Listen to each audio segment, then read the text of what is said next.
Welcome to World War II's Washington Report. It is March 31st, 2026, and I'm joined once again by Jim Pfaff of the conservative Caucus.com. We have some tweets by President Trump this morning going pretty hard against some of the NATO countries, in particularly with the country of France. We'll go ahead and just get started here. The country of France wouldn't let planes headed to Israel loaded up with military supplies fly over French territory. France has been very unhelpful with respect to the butcher of Iran who was successfully eliminated. The USA will remember. So, Jim, I thought at first when I read that over, I thought they wouldn't let him land there to, refuel and stuff. They won't even let him fly over the country. I mean, and that's a typical thing. I mean, this is in the region. This is one of the challenges with Turkey, who is also a NATO member, is every once in a while, if we're doing military operations, they'll keep us, even though we've got a base there, the Incirlik base in Turkey, they'll restrict use of our base. They restrict flyover of anything we might do. So sometimes, what this should keep in the front of our mind is that Donald Trump's been very right about the NATO situation. NATO is not acting in a friendly manner, not just in this regard, but in general. I totally agree with his argument that NATO is unhelpful, even though we've been to the tune of literally trillions of dollars since the 1940s, helpful to them in their defense. Whether we should have done it or not, by the way, that's a different discussion, but we have done it. And they have not taken responsibility. They can't build up their own freaking defense. And now when we're undertaking operations as an ally, formally joined to them as an ally in NATO, they can't allow such things. It's obscene and it's absurd. I'm all for getting rid of NATO. Leave them to themselves. Mm-hmm. It's been a real albatross around our neck for a long period of time. And we could save a lot of money by just letting them deal with themselves. And then the argument's going to come back, well, NATO formed for two reasons. One, for self-protection, but two, to keep the countries aligned so we don't have another world war out of Europe. Well, okay, that risk is always there. I'm not even sure that it's kept such things from happening or that us pulling out would change that, because those countries are now economically aligned to the European Union. Let them figure it out on their own. Yep, and including to that tweet I read before, or True Social, he also put this out this morning.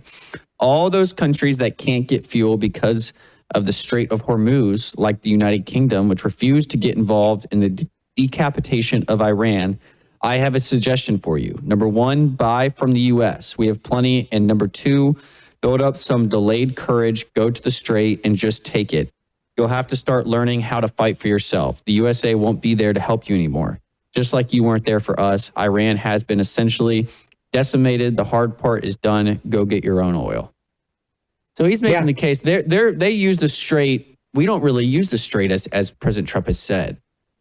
My understanding, I can't remember the number, but my understanding is somewhere in the order of maybe 10% of any oil we consume comes out of the Strait of Hormuz. Mm-hmm.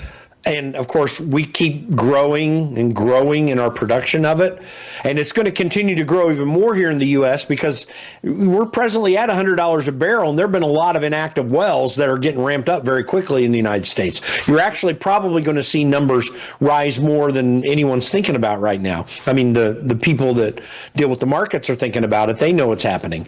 It's going to be huge. I was acquainted with, I should say, a wildcatter in the Oklahoma area when I was doing political work in the Kansas area.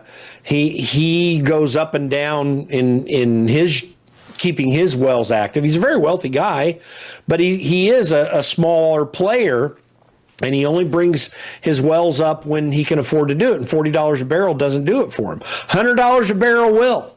Mm-hmm. So you're going to see new development, which Donald Trump's administration is allowing, and then you're going to see older inactive wells gain out the rest that is there. I don't know if people know this, but locally here in the United States, there's about a year of high what do I want to say, high production on any oil well here in the United States. Then it tails off very quickly. They'll keep it going, but it's just smaller amounts of production thereafter. So when you're at $100 a barrel, if you can get a well up and running in a couple months, that can be totally worth it. And once that gets going, they're going to keep that well going. The price is still going to be in the 70s or 80s.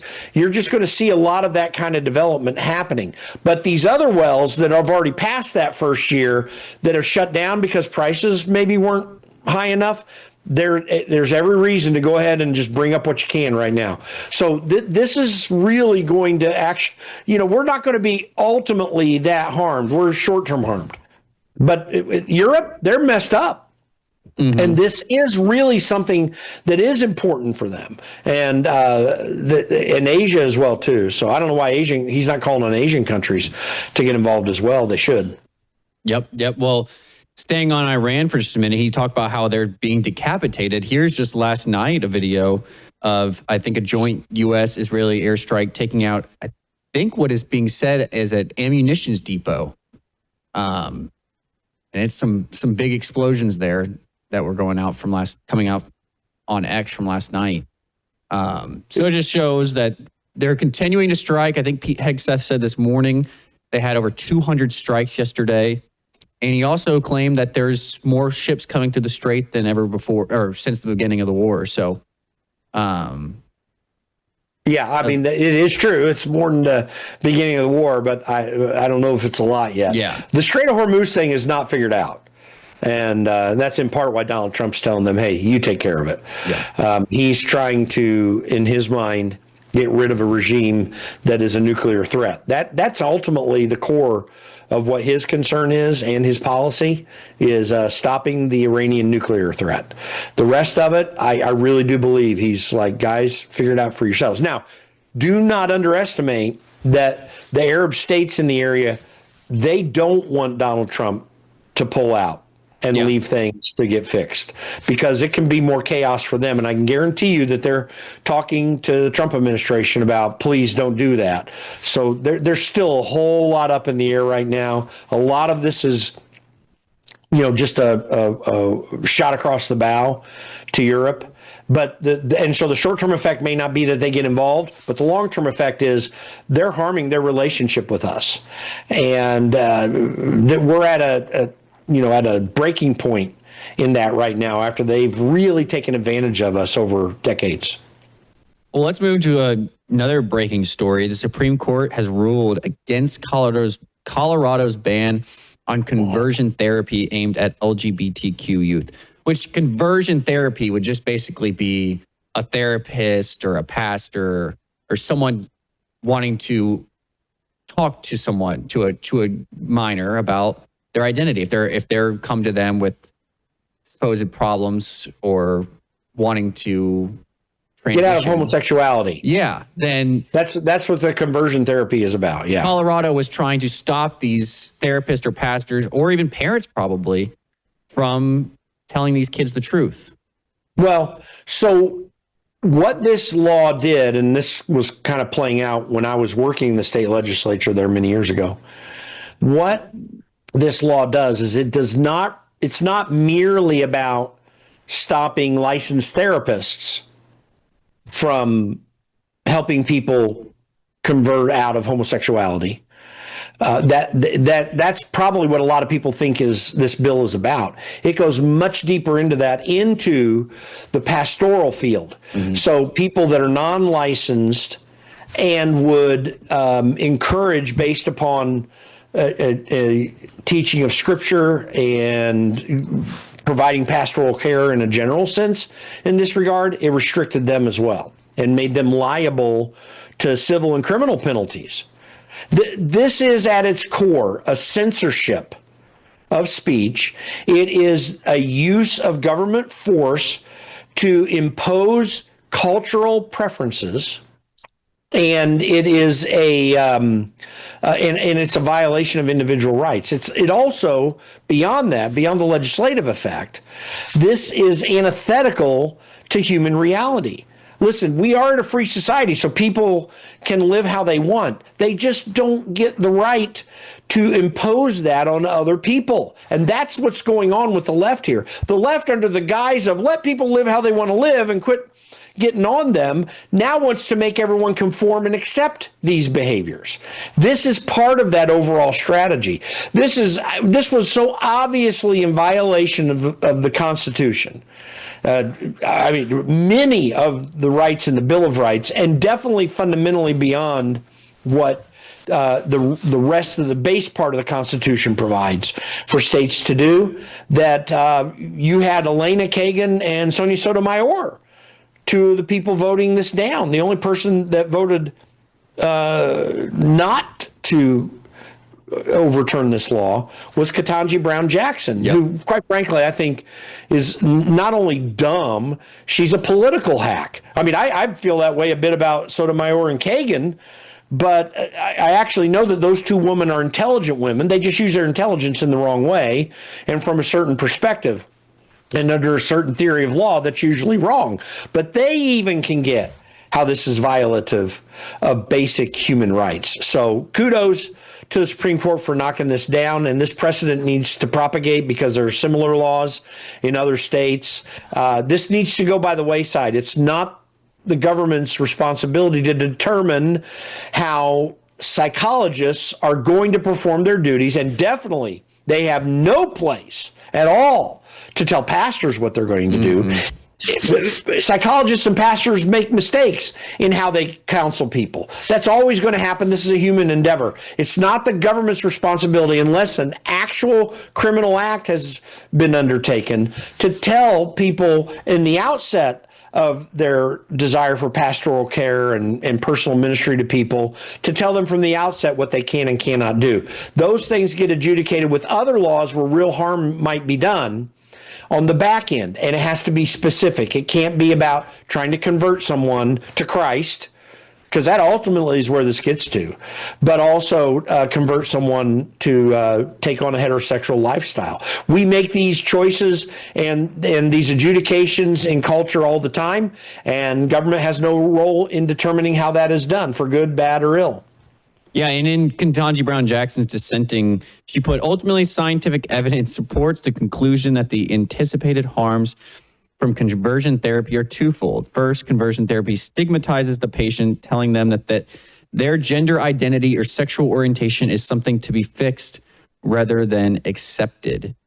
I mean, isn't the court supposed to go based off of... She's pulling that out of thin air. Yeah. What does that mean? It's subjective, and we don't go by the science, because we know that science has been twisted. That's one thing. Science does not show what she said. But here's where she claims the harm is. She claims the harm is that someone's stigmatized. Mm-hmm. Are you kidding me? You've got no King's protesters out there stigmatizing people all the time. In recent years, you had government entities censoring speech and stigmatizing Christian belief all the time. Stigmatization is not an ultimate value, or lack of people being stigmatized is not an ultimate value. Every murderer, every thief, they all should be stigmatized, because we cannot have that behavior in society. We need to get back to a place where we understand that God is the ultimate authority and judge in the universe, and that he has laid out laws that are good for mankind that we should not violate. Where we need to pass laws when those violations take place, like murder and thievery and some of these things where you need restitution, or someone has committed a heavily violent crime, we need to do that. Where it does not require a law to be passed, adultery and things like that, you don't have to pass a law on adultery. I guess you can, but those are going to be adjudicated by God. None of the stigmatization that comes with any of those moral laws, when you have violated them, should ever be taken out of society. You need a stigma against immoral behavior, whether that's through a law or whether that's through rejection in society. And without that, societies go astray, they go wild. And she's basically saying that she's not ruling on facts. She's ruling on feelings, right? She's worried about the feelings of someone rather than the facts of the situation. And that's not, I mean, the court is supposed to rule on facts, not feelings. My hope is that Bernie Madoff and anyone that facilitated him and anyone that was harmed by him would be stigmatized by the situation and feel really, really bad about it. Because feeling really, really bad about what Bernie Madoff did doesn't just send him to prison, as he rightly went to prison because he was a fraudster. But it should make every one of us in society a whole lot cautious about how we're going to deal with our financial matters and any other cultural or moral matter that comes up. Without stigma, societies devolve into chaos. And without a stigma, without a corrective in culture, then you've got a real problem. So this way, where we're at right now, just to going a little long on this, but where we're at right now is that Americans have been put under a stigma that they are supposed to accept trans people. There's no reason for that to happen. And look where the lack of stigma has taken us. We have successive mass shootings by trans people. The majority of recent mass shootings are undertaken by people that are trans. If there's no stigma to anything you do, then things get out of hand. And because we have placed no stigma, or because we placed in culture a stigma against people who oppose the trans lifestyle, we have authorized trans people to feel like they can express violence in whatever form to push back against the stigmatism that they're receiving. And that causes chaos. That is something we need to be against. Ketanji Brown Jackson, I mean, she's flat out either fully corrupt or completely stupid. And I don't know which to tag on her. It goes back and forth. Yep. Well, we got to go to break. We come back. We got some news on the DHS shutdown and more. We'll be right back.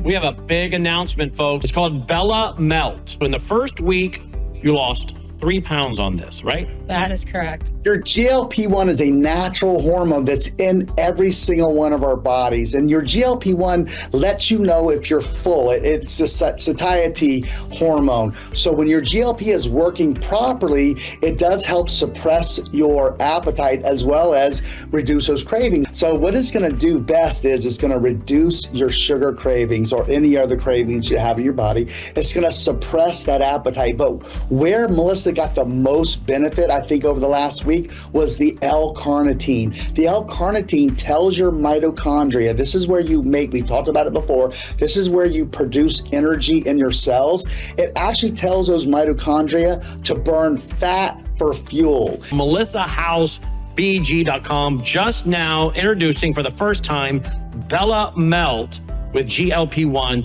fast action. All right, welcome back from the break. Speaker Mike Johnson went on Fox and was talking about the DHS shutdown, and he had this to say about the Democrats' proposal for the budget, including border security and ICE. The outrage and the reason we were so upset, Lawrence, is because they sent us a bill that literally put the number 0 in the bill for the funding of border security and customs and immigration enforcement. We can't do that. That was the biggest issue in the 2024 election, and it's outrageous to us. Just in those two agencies, CBP and ICE, you're talking about 98,000 hardworking Americans, self-sacrificing people who have to pay their mortgages and put food on the table. They wanted to zero them out. We cannot be a part of that. So we're calling on everybody. Look, the House members are in their districts working right now. We can bring them back on a moment's notice for a vote. The Senate has to do their job and help us on this heavy lift. We have to get the government funded, and they're playing games with real people's lives. The outrage. So they were putting the number 0 down in the bill for border security. I mean, and the only way that this was able to happen is with the help of John Thune. Like, this was not Chuck Schumer sticking something into the bill. This was a unanimous consent motion on the floor at 2:19 in the morning on, I think it was on early Friday morning, and no message to anyone in the House. They didn't tell Mike Johnson what they were doing. And this was John Thune agreeing with Chuck Schumer to put $0 on that. Well, let's just think about the absurdity of this. Listen, Democrats are not smart. They're not. There are very few intelligent Democrats out there, and even they are bought into the system that's there. Democrats win anything in this country for two reasons. The first reason is that Republicans are feckless and weak. They do not respond to what Democrats do. They don't fight for it. They're not willing to fight for it.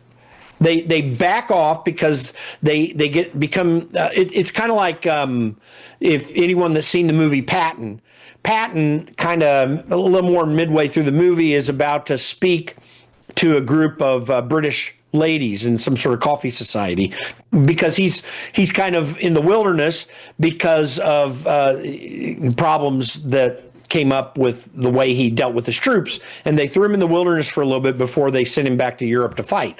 So he has just bought a dog, and it seems like a really rough, tough dog, and he claims it's that. And one of these ladies has a tiny little dog bark at his big, gruff dog, and that dog backs off.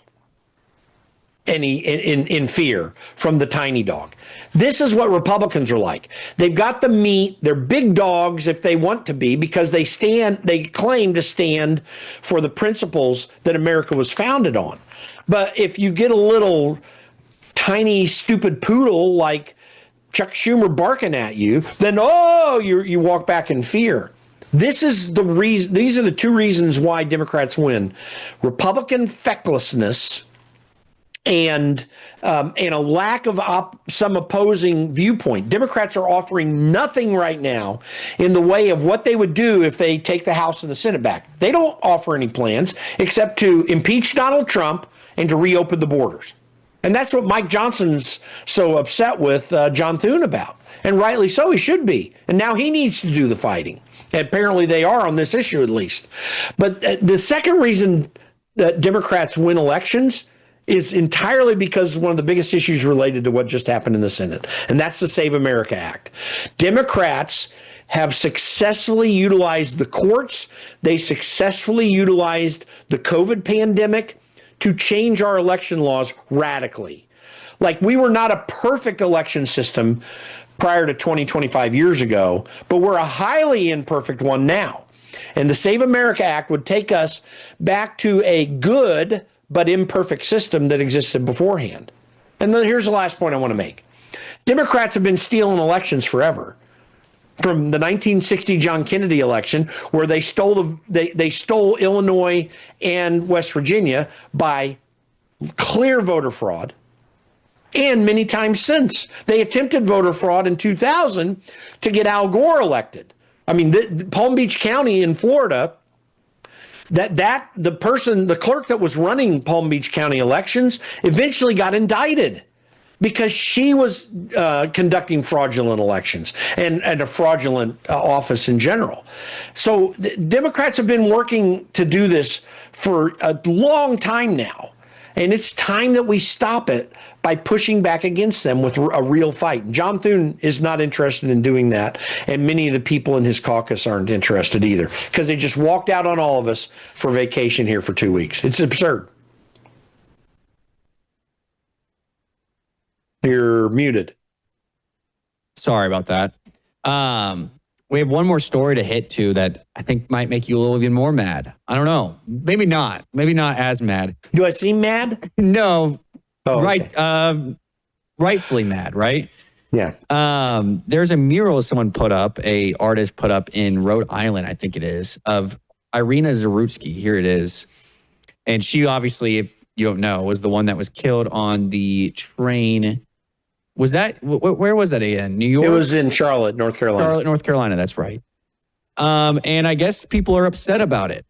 She didn't really do anything. No one really knew what her views on anything was. It's just respecting her and putting a mural up of her. And here is even a representative, David Morales, upset about this mural. Watch. Sure that every community member that calls Providence home feels safe. And we can both agree that this mural behind us does not reflect Providence's values, nor does it reflect the creativity that we want to see in our city. Ultimately, All right. So it doesn't reflect our values or the creativity we want to see in our city, and it's being taken down now. Okay, well then that helps us very clearly define their values. I guess the values of Providence, Rhode Island are to allow criminal illegals to murder people in trains. Apparently that's what he's promoting here. That is what Democrats are promoting.